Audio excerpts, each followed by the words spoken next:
Dieu a un plan et tous les diables de l'enfer et tous les hommes de la terre ne pourront contrecarrer le plan de Dieu dans ma vie ou votre vie si nous continuons à croire Dieu et à garder sa parole dans notre bouche. Bienvenue à La Vie dans la Parole avec Joyce Meyer.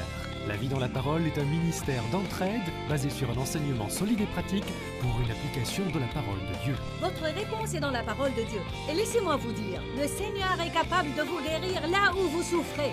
La Vie dans la Parole est un ministère international qui atteint le monde par le cœur de Dieu. Et voici aujourd'hui pour vous l'occasion d'expérimenter la vie dans la parole avec Joyce Meyer.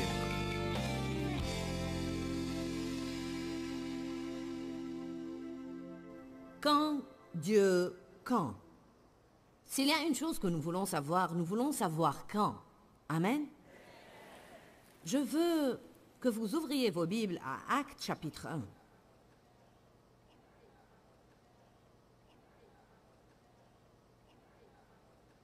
Ce qui est intéressant, c'est que Dieu ne nous a jamais appelés à essayer de comprendre quand ou pourquoi. Il nous a appelés à nous fier à lui et à jouir du parcours, sachant qu'il ne va jamais être en retard. Il ne va pas être en avance, mais il ne va pas être en retard. Père, nous te remercions pour cette parole. Et je crois qu'elle va donner du calme aux gens aujourd'hui et une capacité à jouir du parcours, à apprendre à bien attendre, à nous calmer et à jouir du parcours. Nous passons plus de temps dans notre vie à attendre que nous passons à recevoir. Car dès que vous recevez ce que vous attendiez à un moment donné, vous allez rapidement passer à un autre état d'attente car vous allez avoir un autre but devant vous et vous allez espérer de Dieu une autre chose et attendre qu'elle se réalise. Nous devons vraiment apprendre ça, car si vous ne savez pas attendre, vous allez être malheureux. Et puisque vous allez passer beaucoup de temps à attendre, vous devez apprendre à bien attendre. La vie n'est pas question de destination, mais question de parcours. Si nous ne jouissons pas du parcours, même si nous arrivons à destination, cela ne vaut pas les ennuis et les souffrances que nous avons endurées tout le temps que nous avons attendu en essayant d'y arriver. Acte 1, 6. Alors quand ils étaient réunis, ils lui demandèrent, « Seigneur, est-ce en ce temps que tu rétabliras le royaume et tu le rendras à Israël ?» Les premiers disciples voulaient savoir quand eux aussi. « Eh bien, quand est-ce que tu vas revenir?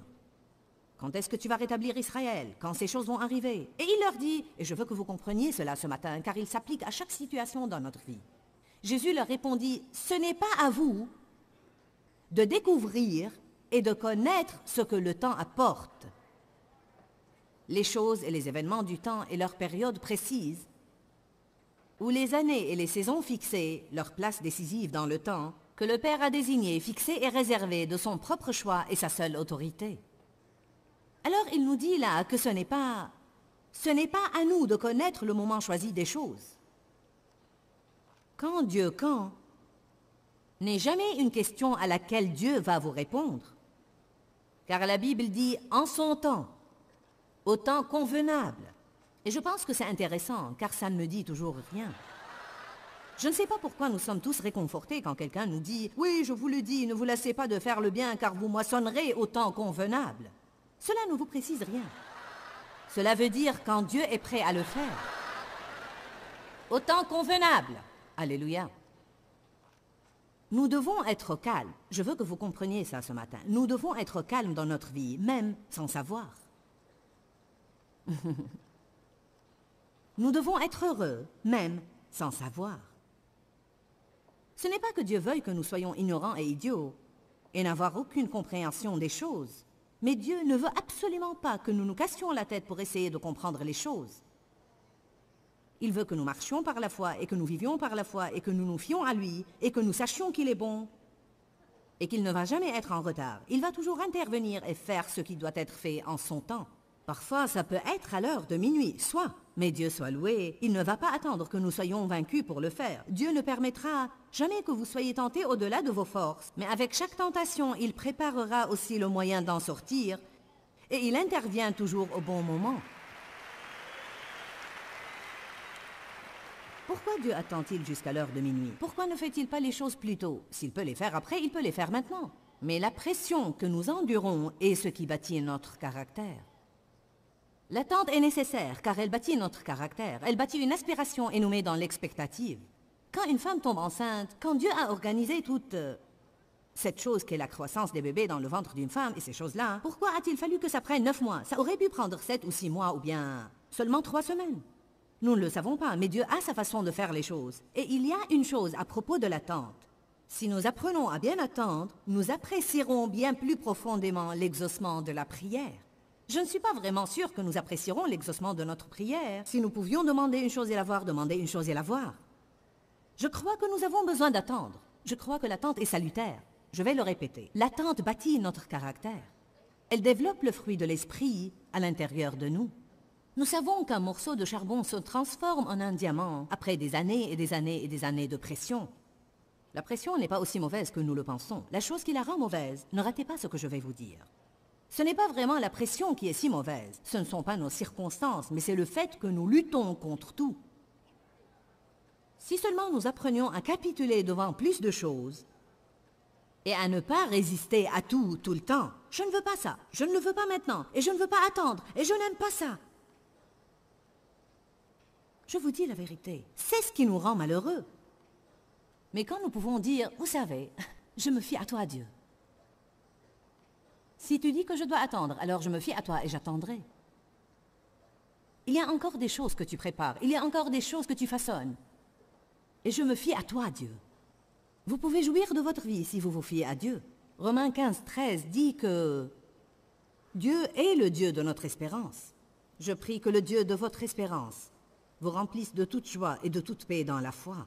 Dieu est le Dieu de notre espérance. Nous ne pouvons rien faire si nous n'avons aucun espoir.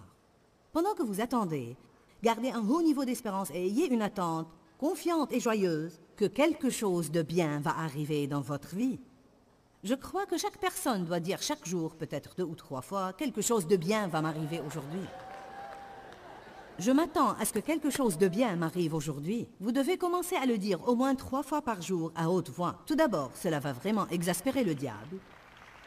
Et deuxièmement, cela va tirer des choses qui vous sont réservées dans le royaume spirituel. Cela va les tirer de ce royaume spirituel à ce royaume visible où vous pouvez en jouir car c'est ce que fait la foi. La foi va dans le royaume invisible. Mais la Bible dit que c'est la substance des choses que nous ne voyons pas. La foi en fait est une substance. Elle va dans ce royaume invisible et par la persévérance et l'endurance et la patience, elle tire graduellement et petit à petit de ce royaume invisible au royaume visible cette chose que vous espérez de Dieu et que vous désirez.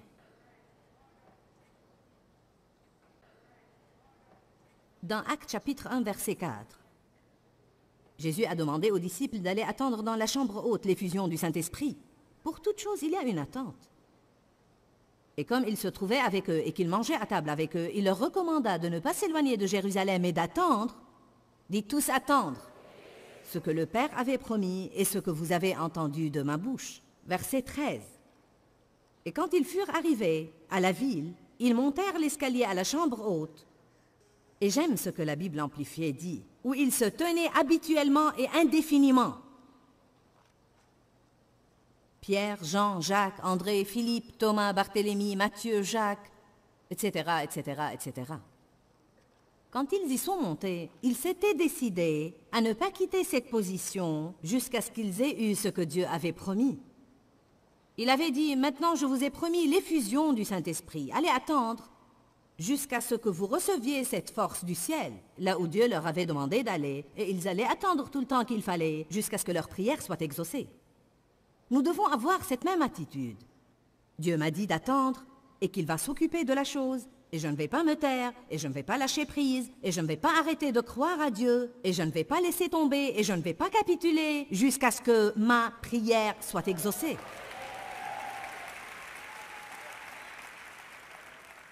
Et nous savons ce qui était arrivé dans Acte 2. Tout à coup!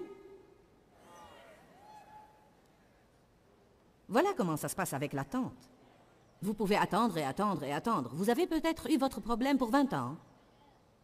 Et vous vous levez un matin de plus, disons que c'est un jeudi. Vous vous levez un jeudi matin, vous avez toujours le même problème que vous aviez pour 20 ans. Mais Dieu intervient tout à coup. et parfois de façon inattendue. Et nous ne comprenons pas toujours pourquoi il intervient le jeudi et non pas le mercredi, ou pourquoi il intervient en 2003 et non pas en 1993. Mais il se peut que vous vous leviez ce jeudi avec ce problème puant que vous avez eu pour 20 ans. Et Dieu est mon témoin, cela peut être votre moment, cela peut être votre jour où Jésus passe, et tout à coup, votre problème n'existe plus. Vous allez au lit ce soir-là et vous avez une vie toute neuve. Waouh! Amen. Moïse était dans le désert pour 40 ans. Joseph était en prison pour 14 ans pour une chose qu'il n'avait pas faite. Abraham a attendu 20 ans pour voir la manifestation. Qu'est-ce qui nous fait penser que nous sortons tellement de l'ordinaire que nous ne devons pas attendre?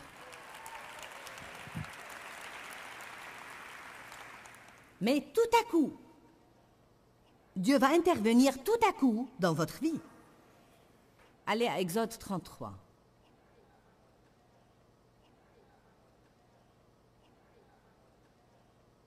Exode 33, verset 18. Et Moïse dit, « Je t'en supplie, Dieu, fais-moi voir ta gloire. » N'est-ce pas ce que nous cherchons vraiment? Le mot gloire veut dire la manifestation de toutes les excellences de Dieu. C'est ce que vous voulez. Vous voulez que la gloire de Dieu se manifeste dans votre vie. Et Dieu répondit, « Je ferai passer devant toi toute ma bonté, et je proclamerai mon nom, Yahvé, devant toi, car je fais grâce à qui je fais grâce, et je fais miséricorde et bonté à qui je fais miséricorde et bonté. » Mais il dit, « Tu ne pourras pas voir ma face, car l'homme ne peut me voir et vivre. » Et le Seigneur dit, « Voici une place près de moi, tu te tiendras sur le rocher. » Dieu merci pour le rocher Jésus. « Et quand je passerai en manifestant ma gloire, je te mettrai dans un creux du rocher et je te couvrirai de ma main jusqu'à ce que je sois passé. Ensuite j'écarterai ma main et tu verras mon dos, mais ma face ne pourra pas être vue. » Maintenant, que veut dire cela? Comment puis-je l'appliquer d'une manière pratique à ma vie quotidienne? J'ai lu ça pour plusieurs années et depuis quelques années, Dieu m'a donné la révélation que nous sommes cachés en Christ. Nous attendons que toutes ces choses arrivent. Nous sommes en Christ, en Christ, en Christ. Si quelqu'un est en Christ, il est une nouvelle créature. Donc nous espérons de Dieu toutes ces choses et en attendant, Dieu a trouvé une place pour nous cacher dans le creux du rocher. Nous attendons là-bas, cachés là-bas, en attendant que la gloire de Dieu passe. Il a dit, « Tu ne peux pas voir ma face, mais après que je sois passé, j'écarterai ma main et tu verras mon dos. » Et voilà ce que Dieu m'a dit. « Tu ne me vois pas venir, mais tu sauras toujours que j'étais là. »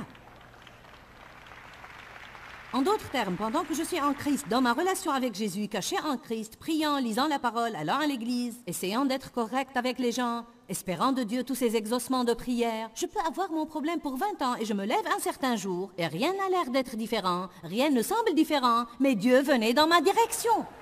Je ne savais pas qu'il allait venir, je n'ai pas vu sa face, j'étais caché dans le creux du rocher. Mais je vais vous dire quoi, c'était Dieu, il s'est manifesté.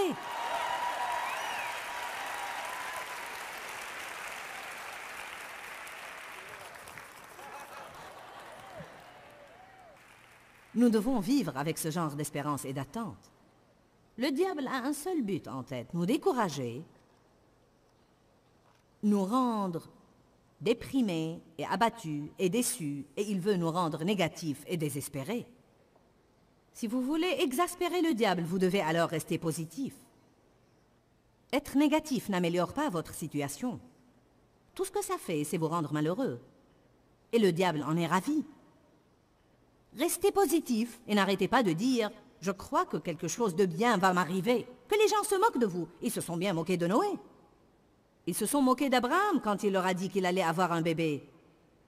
Les frères de Joseph se sont bien moqués de lui. Quand Dieu, quand? Allez à Habacuc 2.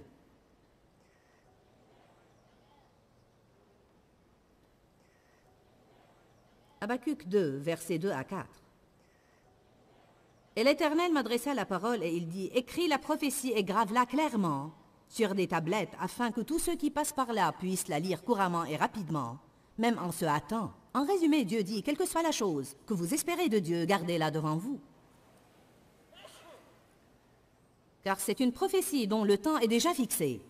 Dites tous un temps fixé. Et elle marche vers son terme, son accomplissement. Et elle ne mentira pas et ne décevra pas. Elle aspire à son terme sans décevoir. Si elle tarde, attends-la, car elle s'accomplira certainement. Elle ne va pas dépasser son jour fixé. Dieu ne va pas être en retard. Il y a un temps fixé qui est déjà écrit dans les livres de l'histoire. Chaque jour de nos vies a été enregistré dans son livre avant que nous n'apparaissions sur la planète Terre. Dieu a un plan et tous les diables de l'enfer et tous les hommes de la terre ne pourront contrecarrer le plan de Dieu dans ma vie ou votre vie si nous continuons à croire Dieu et à garder sa parole dans notre bouche. Il est impossible à Dieu de mentir ou ne pas réussir. Le verset 4 est important pour les versets 2 et 3. Regarde l'orgueilleux. Son âme n'est ni droite ni correcte en lui. Mais celui qui est fermement juste et absolument vertueux vivra par sa foi et sa fidélité. Que dit-il là? L'homme orgueilleux ne recevra pas l'exaucement de sa prière de Dieu, car au lieu d'attendre Dieu avec une attitude de foi, d'espérance et d'attente, il essaye de faire que les choses se produisent. Plus nous essayons de faire que les choses se produisent, plus nous entrons dans les œuvres de la chair et plus nous remettons le vrai exaucement de nos prières de Dieu. Je me demande combien plus tôt Abraham et Sarah auraient eu Isaac s'ils n'avaient pas provoqué la venue d'Ismaël.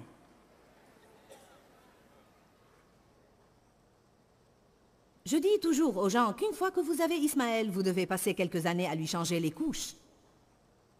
C'est-à-dire qu'une fois que nous produisons une chose dans la chair, que ça nous plaise ou non, nous aurons toujours à en prendre soin et parfois ça ajourne les choses pour longtemps. Éloignons-nous des œuvres de la chair. Amen. Nous devons attendre Dieu. Voilà quelque chose que nous ne devons pas faire pendant notre attente. Tout d'abord, vous n'êtes pas censé compter sur votre compréhension. Cela veut dire que vous devez être prudent et ne pas entrer dans le domaine du mental.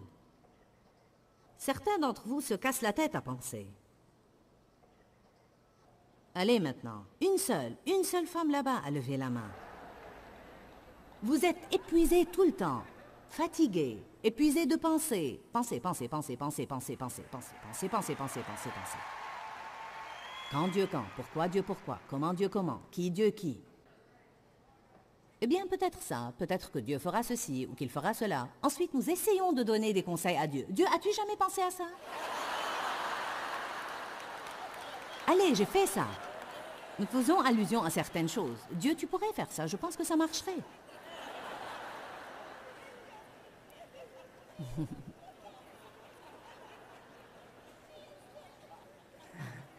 Allez à Proverbe 3. Vous avez l'air d'être pris sur le fait, là. C'était plutôt comme... Oh non, c'est moi! Proverbe 3, 5 à 8 devrait vraiment être un groupe d'écriture que nous devons retenir par cœur. Ça dit, compte sur, confie-toi et aie confiance en l'Éternel de tout ton cœur et esprit. Nous ne pouvons pas dire que nous nous confions en Dieu si nous nous inquiétons, car nous devons nous confier en Dieu avec notre cœur et notre esprit. Et ne t'appuie pas sur ta sagesse et ta perspicacité. En d'autres termes, ne comptez pas sur ce que vous pouvez comprendre. Reconnais-le dans toutes tes voies et en toutes tes démarches. Mes pensées sont au-dessus de vos pensées, mes voies sont au-dessus de vos voies. En d'autres termes, la vérité, c'est que Dieu est simplement plus intelligent que nous. C'est ma façon la plus simple pour le dire. Dieu a sûrement une meilleure idée. Reconnais-le dans toutes tes voies et il dirigera et aplanira tes sentiers. Ne sois point sage à tes propres yeux. Ne pensez pas que vous êtes assez intelligent pour diriger votre vie. Ne pensez pas que vous pouvez résoudre tous vos problèmes. Crains respectueusement et honore le Seigneur et détourne-toi du mal. Cela sera salutaire à ton corps et le remède à tous tes troubles.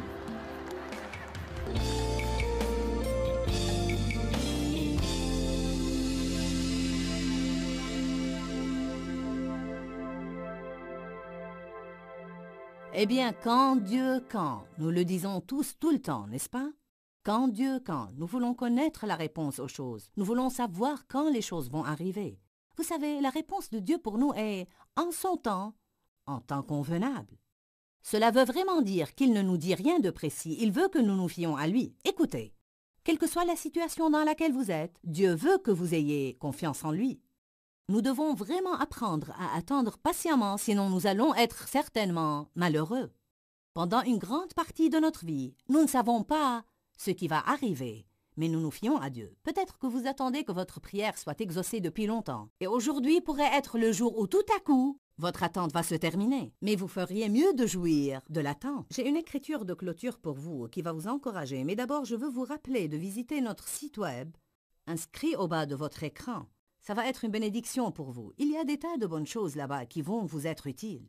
Psaume 37, 4 et une écriture pour vous aujourd'hui. Fais aussi de l'Éternel tes délices, et il te donnera les désirs et les demandes secrètes de ton cœur.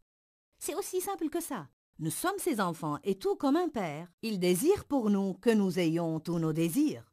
Mais nous n'allons pas avoir ce que nous désirons en poursuivant nos désirs. Nous allons avoir nos désirs en faisant de lui notre délice, et alors il nous donnera les désirs de notre cœur. C'est une promesse pour vous aujourd'hui. Faites du Seigneur vos délices, et il va vous donner les désirs de votre cœur. Que Dieu vous bénisse. Quand, Seigneur, quand? Dans ce livret, Joyce Meyer vous apprend à faire confiance au temps de Dieu. Pour obtenir ce livret gratuitement, écrivez-nous à Joyce Meyer, boîte postale 40095-6300, Larnaca, Chypre.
dù con yêu yêu chưa hẹn mùa lụt nước lũ bắt